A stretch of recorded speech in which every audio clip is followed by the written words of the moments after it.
എല്ലാവർക്കും നമസ്കാരം. Welcome back to my vlog. ഇന്ന് എനിക്ക് പ്രോഗ്രാം വയനാട്ടിലാണ്. സോ ഞാനിന്ന് പെർഫോം ചെയ്യാൻ പോകുന്നത് ഷിയ മജീദിൻ്റെ കൂടെയാണ്. ഞങ്ങളെല്ലാം സ്നേഹത്തോടെ വിളിക്കുന്ന ഷിയാക്കാൻ്റെ കൂടെയാണ് ഇന്ന് പെർഫോം ചെയ്യുന്നത്. ആക്ച്വലി ഞങ്ങൾ ഏർലി മോർണിംഗ് സ്റ്റാർട്ട് ചെയ്ത ജേർണി ആയിരുന്നു. ഞാൻ നല്ല ടയേർഡ് ആയതുകൊണ്ടും കാറിൽ കിടന്ന് നല്ല ഉറക്കമായതുകൊണ്ടും വയനാടിൻ്റെ നല്ല ഫൂട്ടേജൊന്നും എനിക്ക് എടുക്കാൻ പറ്റിയില്ല. ടയേർഡ്നെസ് മാറിയപ്പോഴേക്കും നേരെ അങ്ങ് സ്റ്റേജിൽ കയറി ഗിയേഴ്സ് എല്ലാം പ്ലഗ് ചെയ്ത് സൗണ്ട് ചെക്ക് അങ്ങോട്ട് സ്റ്റാർട്ട് ചെയ്തു.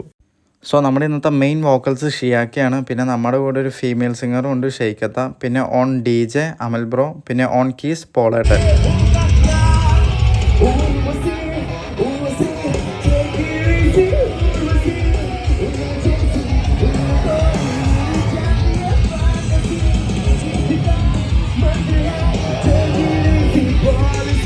ഷിയാക്കാൻ്റെ പാട്ട് കേട്ടിട്ടാണോ എന്നറിയില്ല, നമ്മുടെ ഓഡിയൻസൊക്കെ നേരത്തെ വന്ന് അവിടെ ഇരിക്കുന്നുണ്ടായിരുന്നു. എന്നാലും നമ്മുടെ സൗണ്ട് ചെക്കൊക്കെ ഒന്ന് പ്രോപ്പറായി സെറ്റായി വരുന്നുണ്ടായിരുന്നുള്ളൂ.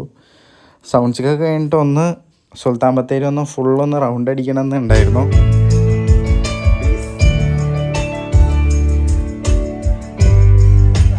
പറഞ്ഞ പോലെ തന്നെ ചായയൊക്കെ കുടിച്ചിട്ട് നൈസായിട്ടൊന്ന് സുൽത്താൻ ബത്തേരി ടൗണിലേക്ക് ഇറങ്ങി. കുറച്ച് സാധനങ്ങളൊക്കെ മേടിക്കാനുണ്ടായിരുന്നു. പിന്നെ സുൽത്താൻ ബത്തേരി ഒന്ന് ചെറുതായിട്ടൊന്ന് റൗണ്ട് അടിച്ച് കാണാമെന്ന് വിചാരിച്ചു. ഇതിലേക്കൂടെ നടക്കാൻ നല്ല രസമാണ്, കാരണം നല്ല തണുപ്പാണ്. നമ്മൾ എത്ര നടന്നു കഴിഞ്ഞാലും ടയേർഡാവില്ല. പിന്നെ കുറേ കടകളും കാര്യങ്ങളൊക്കെ ഒന്ന് നോക്കി. അങ്ങനെ കടകളൊക്കെ നോക്കി നമുക്ക് വേണ്ട സാധനം കിട്ടി. Back to room on the way ഞാൻ വേറൊരു സാധനം കൂടി കണ്ടായിരുന്നു. ബട്ട് അത് മേടിക്കണമെന്ന് ഞാൻ വിചാരിച്ചതല്ല. കണ്ടപ്പോൾ അത് മേടിക്കണമെന്ന് തോന്നി. അതേ ടൈപ്പ് ഒരു സംഭവം എനിക്ക് വേണമെന്ന് ഭയങ്കര ആഗ്രഹമായിരുന്നു. പിന്നെ ഒന്നും നോക്കിയില്ല. സുൽത്താൻ ബത്തേരിയിലുള്ള ഷൂ ബീഡു എന്ന് പറഞ്ഞ ഷോപ്പിലേക്ക് ഞാനങ്ങ് ചെന്നു. അവിടെ ഒരു നല്ലൊരു ഷൂ ഇരിക്കുന്നുണ്ടായിരുന്നു. എനിക്ക് കണ്ടത് ഇഷ്ടമായി. പിന്നെ ഒന്നും നോക്കിയില്ല, നേരെ അതങ്ങ് പർച്ചേസ് ചെയ്തു. പിന്നെ കടയിൽ നിന്ന് സാധനം എടുത്ത് ഞാനങ്ങ് പുറത്തേക്ക് ഇറങ്ങി. അവിടുത്തെ സെയിൽസ്മാൻ ഒരു ടാറ്റയൊക്കെ കൊടുത്തിട്ടാണ് വന്നത്, കാരണം പുള്ളിക്കാരൻ നല്ല ഡിസ്കൗണ്ട് തന്നായിരുന്നു. പിന്നെയും ഞാൻ സുൽത്താൻ ബത്തേരീൻ്റെ നഗരവീഥികളിലൂടെ കുറേ നടന്നു. ആസ് എൻ ആർട്ടിസ്റ്റ് ഞാൻ എവിടെ പോയി കഴിഞ്ഞാലും അവിടേക്ക് ഒന്ന് ചെറുതായിട്ടൊന്ന് ചുറ്റിക്കറങ്ങിയിട്ടേ തിരിച്ചു വരാറുള്ളൂ. ബട്ട് ഇപ്പോൾ ഓൾറെഡി നല്ലോണം ഇരുട്ടാവാൻ തുടങ്ങി. അതുകൊണ്ട് വേഗം തന്നെ ഹോട്ടലിലേക്ക് പോയി. ഇതാണ് കേട്ടോ നമ്മൾ സ്റ്റേ ചെയ്ത ഹോട്ടൽ.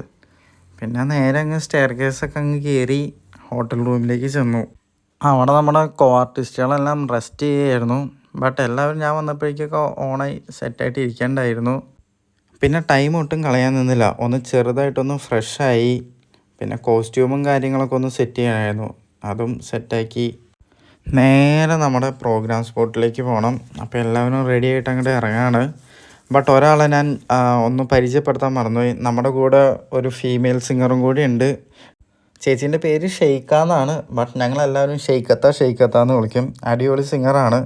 അപ്പോൾ ഞങ്ങളെല്ലാവരും കൂടി ഷിയാക്കാൻ്റെ ഡസ്റ്ററിൽ കയറി ഇനി നേരെ സ്റ്റേജിൻ്റെ അങ്ങോട്ട് പോവാണ്. ഇതാണ് നമ്മുടെ സ്റ്റേജ്. ആ ആർച്ചിൽ എഴുതിയിരിക്കുന്നതാണ് നമ്മളിന്ന് പെർഫോം ചെയ്യാൻ പോണ ഫെസ്റ്റിവലിൻ്റെ പേരും കാര്യങ്ങളൊക്കെ. ഞങ്ങൾ സ്റ്റേജിൻ്റെ അടുത്തേക്ക് പോയപ്പോഴേക്കും ഓൾറെഡി അവിടെ കുറച്ച് പ്രോഗ്രാംസൊക്കെ നടന്നുകൊണ്ടിരിക്കുകയായിരുന്നു. അപ്പോൾ പിന്നെ ഞങ്ങൾ നേരെ ബാക്ക് സ്റ്റേജിൻ്റെ അങ്ങോട്ട് ചെന്നു. അവിടെ ചെന്നിട്ട് എൻ്റെ ഷൂവും പുതിയ ഔട്ട്ഫിറ്റും കാര്യങ്ങളൊക്കെ സെറ്റാണോ എന്ന് ഞാൻ ഷിയാക്കാൻ്റെ അടുത്ത് ചോദിക്കുകയായിരുന്നു. ഒരു ബന്ധമില്ലാണ്ട് ഷിയാക്ക എനിക്കൊരു സ്റ്റെപ്പൊക്കെ പഠിപ്പിച്ച് തന്ന്. നെക്സ്റ്റ് പെർഫോമൻസ് എൻ്റെയാണ്.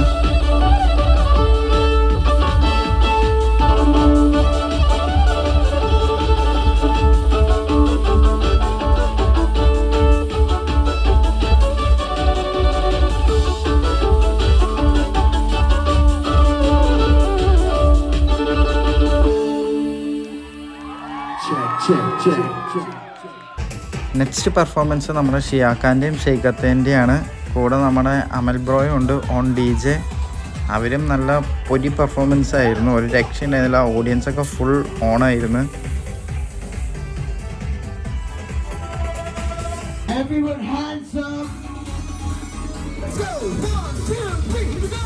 നെക്സ്റ്റ് അമൽ ബ്രോൻ്റെ DJ പെർഫോമൻസ് ആയിരുന്നു. അത് സ്റ്റാർട്ട് ചെയ്തപ്പോഴേക്കും ഗാലറിയിലിരിക്കുന്ന എല്ലാ ഓഡിയൻസും നേരെ സ്റ്റേജിൻ്റെ ഫ്രണ്ടിലേക്ക് വന്നു. പിന്നെ അവരവിടെ കിടന്ന് ഒരു പൊളിയായിരുന്നു.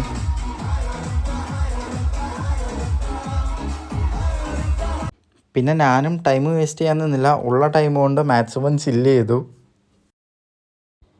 എല്ലാം കഴിഞ്ഞ് ആസ് യൂഷ്വൽ നമ്മുടെ ആർട്ടിസ്റ്റുകളുടെ കൂടെ ഒരു സെൽഫി എടുത്തു. കിട്ടിയൊരു ടാസ്ക് എന്തെന്ന് വെച്ച് കഴിഞ്ഞാൽ നൈറ്റ് വന്ന് കിടന്ന് എഴുന്നേറ്റപ്പോഴേക്കും കുറച്ച് ലേറ്റായി പോയി. നമ്മൾ 2 മണിക്ക് തിരിച്ച് അങ്കമാലിയിലേക്ക് വരണമെന്നാണ് വിചാരിച്ചത്. ബട്ട് എഴുന്നേക്കാൻ കുറച്ച് ലേറ്റായി. അതുകൊണ്ട് നമ്മൾ 5 മണിക്കാണ് അവിടെ നിന്ന് പുറപ്പെട്ടത്. വയനാട്ടിലെ ക്ലൈമറ്റ് ഭയങ്കര അടിപൊളിയായതുകൊണ്ട് ഉറങ്ങി എഴുന്നേക്കാൻ ഭയങ്കര മടിയായിരുന്നു. പിന്നെ നമ്മൾ ഹോട്ടലിൻ്റെ ഫ്രണ്ടിലേക്ക് വന്നപ്പോഴേക്കും റോട്ടിലൊക്കെ നല്ലോണം കോടയുണ്ടായിരുന്നു. വയനാട്ടിലേക്ക് വരുമ്പോഴോ നല്ല ഫൂട്ടേജ് ഒന്നും കിട്ടിയില്ല. പോകുമ്പോഴെങ്കിലും നല്ല കുറച്ച് ഫൂട്ടേജ് കിട്ടണേ എന്നുള്ളൊരു പ്രതീക്ഷയിലാണ് ഞാൻ അവിടെ നിന്ന് ഇറങ്ങിയത്. വിചാരിച്ച പോലെ തന്നെ നമ്മുടെ പ്രതീക്ഷകളൊന്നും പാഴായില്ല. നല്ല ഫൂട്ടേജ് കുറച്ച് കിട്ടിയായിരുന്നു. ഷിയാക്കയാണ് കേട്ടോ നമ്മുടെ കാറ് ഡ്രൈവ് ചെയ്യുന്നത്. ഏർലി മോർണിംഗുള്ള ട്രാവൽ ആയതുകൊണ്ട് ആ കോട ഇറങ്ങി വരുന്നതൊക്കെ നല്ല അടിപൊളിയായിട്ട് കിട്ടി. അവിടെ സൺറൈസൊക്കെ ഒന്ന് സെറ്റായി വരുന്നേ ഉള്ളൂ. ഈ വിഷ്വലൊക്കെ നേരിട്ട് കാണുന്നതിൻ്റെ ഒരു ഫീല് വേറെ കേട്ടോ, ഒരു രക്ഷയുണ്ടായിരുന്നില്ല.